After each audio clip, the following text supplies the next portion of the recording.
ನಮಗೇನು ಸಂಬಂಧ ಇದೆ? ನಮ್ಮ ಪಕ್ಷಕ್ಕೂ ಯತ್ನಾಳ್ ಅವ್ರಿಗೇನು ಸಂಬಂಧ ಇಲ್ಲ.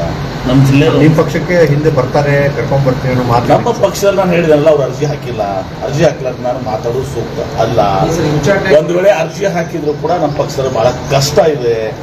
ಯಾಕಂದ್ರೆ ಅವರು ಒಂದು ಸಮುದಾಯವನ್ನ, ಒಂದು ಧರ್ಮದ ಜನರನ್ನ ಬೇಕಾಬಿಟ್ಟಿ ಒಂದು ದಿವಸ ಅಪಮಾನ ಮಾಡಿದ್ದಾರೆ, ಅಸಹ್ಯ ಮಾಡಿದ್ದಾರೆ, ಕೀಳಾಗಿ ಮಾತಾಡಿದ್ದಾರೆ. ಹೀಗಾಗಿ ನಮ್ಮ ಪಕ್ಷದಲ್ಲಿ ಅವರು ಅರ್ಜಿ ಹಾಕಿಲ್ಲ. ಹಾಕಿದ್ರು ಕೂಡ ಬಹಳ ಕಷ್ಟ ಇದೆ. ಅದು ಹೈಕಮಾಂಡ್ ಕೆಪಿಸಿಸಿ, ಅದಾಗಿನೂ ಕೂಡ ಕೆಪಿಸಿಸಿ ಅಧ್ಯಕ್ಷರು, ಮುಖ್ಯಮಂತ್ರಿಗಳು, ಕಾಂಗ್ರೆಸ್ ಹೈಕಮಾಂಡ್ ನಿರ್ಧಾರ ಮಾಡಬೇಕಾಗ್ತದೆ. ಆದ್ರೀಗ ಅಪ್ರಸ್ತುತ, ಯಾಕಂದ್ರೆ ಅವ್ರು ಅರ್ಜಿನೇ ಹಾಕಿಲ್ಲ. ನಾವಾಗೆ ಅವರು ಬರ್ತಾರ ಹೋಗ್ತಾರ ಅನ್ನೋದು ಸರಿಯಾದದ್ದಲ್ಲ. ಪಾಲಿಕೆ ಸದಸ್ಯರು ರಿವೋಕ್ ಅಂತ ಯಾರು ಹೇಳಿದ್ರು? ಅಲ್ಲ, ಅವರು ಒಂದು ಆಶಾವಾದ ವ್ಯಕ್ತಪಡಿಸ್ತಾರೆ.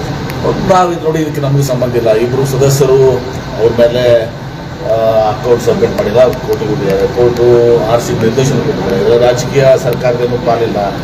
ಆ ಇಬ್ಬರ ಸದಸ್ಯರ ಒಂದು ಅರ್ಜಿ ಮೇಲೆ ನಿರ್ಣಯ ಆಗಿದೆ, ತಮ್ಮ ಹೀರಿಗಿದೆ. ನನಗೂ ಬಂದು ಮನವಿ ಮಾಡಿದ್ದಾರೆ.